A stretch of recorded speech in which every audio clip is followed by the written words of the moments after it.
India और England के दरमियान दूसरा टेस्ट मैच 3.5 रोज में खत्म हो गया और इन 3.5 रोज में शायद ही कोई एक सेशन हो जो इंग्लैंड के पास हो। ओवरऑल पूरे का पूरा टेस्ट मैच जब शुरू हुआ और आज जब खत्म हुआ, सबका सब इंडिया के पास था और आज बिलाकर इंडिया ने अपनी जीत का झंडा गाड़ दिया। एक एक के साथ सीरीज बराबर हुई, मगर इस दूसरे टेस्ट मैच में इंडिया के लिए बहुत सी चीजें खास हैं। सबसे खास चीज ये है कि इनके दो बिल्कुल यंगस्टर हैं जिन्होंने टेस्ट के अंदर परफॉर्म किया, और दोनों बल्लेबाज, एक यशवाल और दूसरे शुभमन गिल। और तीसरे अश्विन ने अच्छी दूसरे इनिंग के अंदर अच्छी बॉलिंग की है, मगर बुमराह की 6 जो विकेट्स उन्होंने 45 रन देकर हासिल की थी, उसने एक खास इंपैक्ट डाला। और मुझे लगता है कि वो जो 6 विकेटें हैं उसने दरअसल मैच जो है वो इंग्लैंड से छीना था, क्योंकि पहली इनिंग्स की बढ़तरी के बाद मैच में वापस आना बहुत मुश्किल होता है। अगरचे पहले टेस्ट मैच के अंदर इंग्लैंड ने ऐसा कर दिखाया था, बट मुझे ये लगता है कि अगर आप दोनों टेस्ट मैचेस को कुल मिलाकर भी देखें तो मेजॉरिटी सेशन जो थे वो इंडिया के पास थे। अगरचे पहले टेस्ट मैच के अंदर इंग्लैंड का वापस आना एक बहुत बड़ी बात है, और उस इंडिया के खिलाफ जो इंडिया की लगभग पूरी टीम थी उसमें सिर्फ एक विराट कोहली नहीं थे, अदरवाइज उनका पूरे का पूरा एक फाइनल 11 या प्लेइंग 11 आप कह सकते हैं कि वो खेल रही थी। मगर अब दूसरे टेस्ट मैच के अंदर इंडिया के विराट कोहली नहीं थे, केएल राहुल इंजरी की वजह से नहीं थे, रविंद्र जडेजा नहीं थे। तो तीन वो क्रिकेटर्स जो हर तरह से इंडिया के फाइनल 11 के अंदर जगह पाते हैं, और वो नहीं थे। उसके बावजूद टीम इंडिया का इस तरह से आसानी से मैं इसलिए कह रहा हूं कि कहीं भी मैच नहीं हुआ और 3.5 रोज के अंदर जो है वो टेस्ट मैच खत्म हो रहा है, और उस नेशन के खिलाफ खत्म हो रहा है जो टेस्ट को बहुत पसंद करती है। कि इंग्लैंड टेस्ट को बहुत अच्छे से खेलते हैं, और यहाँ पर जैस बॉल पॉलिसी जो है वो चली है, बेसबॉल नहीं चली है। और जैसवाल ने लगातार दूसरा टेस्ट मैच है जिसमें इन्होंने इंग्लिश बॉलर्स की सही आप कह सकते हैं दुर्गत बनाई है, और जायसवाल का जवाब ढूंढना पड़ेगा टीम इंग्लैंड को अगर आप सीरीज के अंदर दोबारा से वापस आना चाह रहे हैं। अगरचे अभी तो एक एक बराबर है और 3 टेस्ट मैचेस बाकी हैं, बट मुझे एक चीज का डर लग रहा है कि ये एग्जैक्टली वैसा ना हो जैसे पिछले टूर के अंदर हुआ। वहां पर शायद जॉय रूट ने सेंचुरी की थी जब पहले इंग्लैंड की टीम इंडिया के अंदर आई थी। जॉय रूट ने सेंचुरी की थी, वो पहला टेस्ट मैच जीते थे और उसके बाद कहीं इंग्लैंड नजर नहीं आया। और मुझे लग रहा है कि शायद इस बार भी ऐसा ना हो कि पहला टेस्ट मैच जीते हैं और एकदम लगा कि इंग्लैंड बहुत भारी टीम बन के आई है, मगर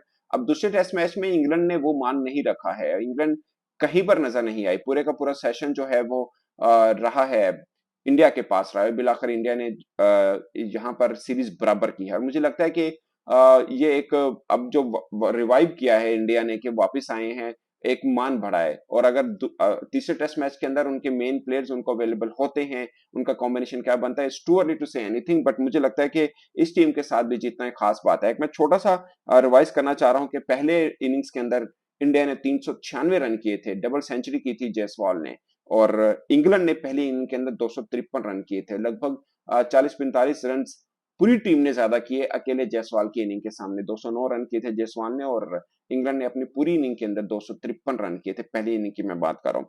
अगरचे दूसरी इनिंग के अंदर इंडिया थोड़ा लड़खड़ाया, मगर लगभग 400 का टारगेट किसी भी टीम के लिए चेस करना और फिर इंडिया के खिलाफ इंग्लैंड का इंडिया के अंदर चेस करना कोई आसान चीज थी नहीं। 255 रन किए थे इंडिया ने अपनी दूसरी इनिंग्स के अंदर, मगर इंग्लैंड भी अपनी दूसरी इनिंग के अंदर बहुत ज्यादा रन नहीं कर पाया। 292 रन करके ऑल टीम आउट हो गई और 106 रन की जीत मिली है। 106 रन की जीत एक बड़ी जीत है, और खासकर दो टीमें, और उनमें से एक टीम ऐसी जो विजिटर हो और उन्होंने पहला टेस्ट मैच जीता हो और इतने बड़े मार्जिन के साथ हारना इटसेल्फ जो है वो बता रही है कि मैच नहीं हुआ है। और मुझे लगता है कि इंडिया के ऊपर जो बार बार बात की जाती है कि उनके बल्लेबाजी बहुत अच्छी है, मुझे लगता है कि आप पिछले लगातार अगर 6-8 माह साल की अगर आप इंडिया की परफॉर्मेंस देखें तो शायद उनकी बॉलिंग है जिसने मान बढ़ाया है इंडिया का। बुमराह है जिसका जवाब सिर्फ इंग्लैंड नहीं, आप बाकी पैटर्न की क्रिकेट को भी देख लें, किसी टीम के पास नहीं होता है। और फिर उनका स्पिन का जाल इतना तगड़ा है, अगरचे कुलदीप यादव मुझे बड़ा भरोसा था कि एकदम एकतरफा नजर आएंगे, अगरचे उसमें नजर नहीं आए। शायद व्हाइट बॉल क्रिकेट में वो बहुत ज्यादा इफेक्टिव है, और यहाँ पर सेकंड चॉइस है, क्योंकि रविंद्र जडेजा अगर होते तो शायद फर्स्ट चॉइस के तौर पर वही खेल रहे होते। बट अगेन उनका स्पिन ट्रैक बहुत तगड़ा है और एक कॉम्बो बना हुआ है। आपको अश्विन नजर आएंगे, व्हाइट बॉल क्रिकेट के अंदर वो वहां नजर नहीं आते आपको अमूमन, मगर टेस्ट के अंदर रेड बॉल क्रिकेट के अंदर वो फर्स्ट प्रायोरिटी बन जाते हैं, वो नजर आते हैं और अपना वो दिखाते भी हैं कि इतने सीनियर स्पिनर हैं वो, और कहीं ना कहीं से वो अपना हिस्सा जरूर डाल लेते हैं। आपको अश्विन नजर आएंगे, आपको अक्षर पटेल नजर आएंगे, अब कुलदीप यादव हैं इसके अंदर जो कॉम्बो बना, यानी इंडिया के पास रिप्लेसमेंट ऐसी है कि उनके अगर तीन जो मैंने आपको पहले क्रिकेटर्स गिनवाए हैं जो हर तरह से उनके प्लेइंग इलेवन का हिस्सा बनते हैं, वो नहीं भी हैं तब भी इंडिया को बहुत ज्यादा फर्क नहीं पड़ रहा है।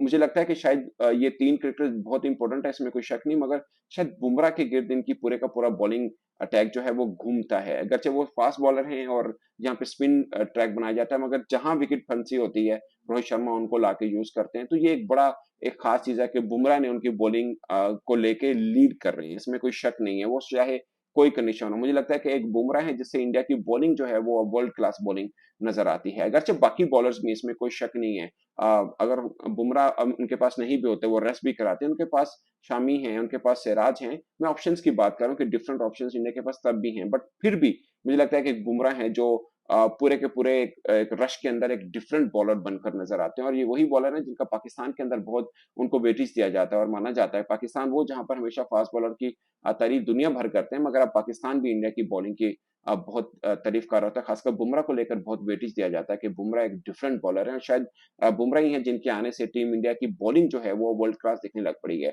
हमेशा कहा जाता था कि इंडिया अपनी बैटिंग के बलबूते जीतता है, बट मुझे लगता है कि अब इंडिया की वो टीम बन चुकी है जो इक्वली बॉलिंग में भी उतनी गुड है। आप पहले मुकाबला कर रहे होते थे कि इंडिया की बैटिंग इतनी अच्छी है वो किसी भी टीम को हरा सकती है, मगर अब उनकी बॉलिंग इतनी अच्छी है कि कहीं पर बैटिंग में लो पुल नजर आ भी जाए तो वो बॉलिंग जो है वो संभाल लेती है। अब रहेगा दोस्तों एक ठीक ठाक मुकाबला के एक के साथ सीरीज बराबर हुई है, तीन है, इसमें जान तो छूटेगी नहीं, सीरीज मुझे नहीं लगता कि कहीं बराबरी पर खत्म हो। और जिस तरह इंडिया मैं नहीं कहूंगा कि कम बैक किया, मुझे लगता है पहले टेस्ट मैच में भी इंडिया ने अच्छा खेला था, अगरचे एक दो सेशन बुरे हुए जिस वजह से पूरी की पूरा टेस्ट मैच उनके हाथ से निकल गया था, और टेस्ट के अंदर ऐसा ही होता है, आप एक सेशन में बुरा खेलते हैं दूसरी टीम आपके ऊपर आ सकती है। मगर अब तीन टेस्ट मैचेस बड़े हैं और मुझे ज्यादातर पर ये लग रहा है कि तीनों के ऊपर पड़ रहा इंडिया का भारी रहेगा, मगर खुशी होगी अगर इंग्लैंड भी अच्छे से फाइट बैक करे और बराबर का जोड़ नजर आए ताकि टेस्ट मैच देखने का मजा आए। तो दोस्तों आपकी क्या राय है, कमेंट के सूत्र में जरूर बताइएगा।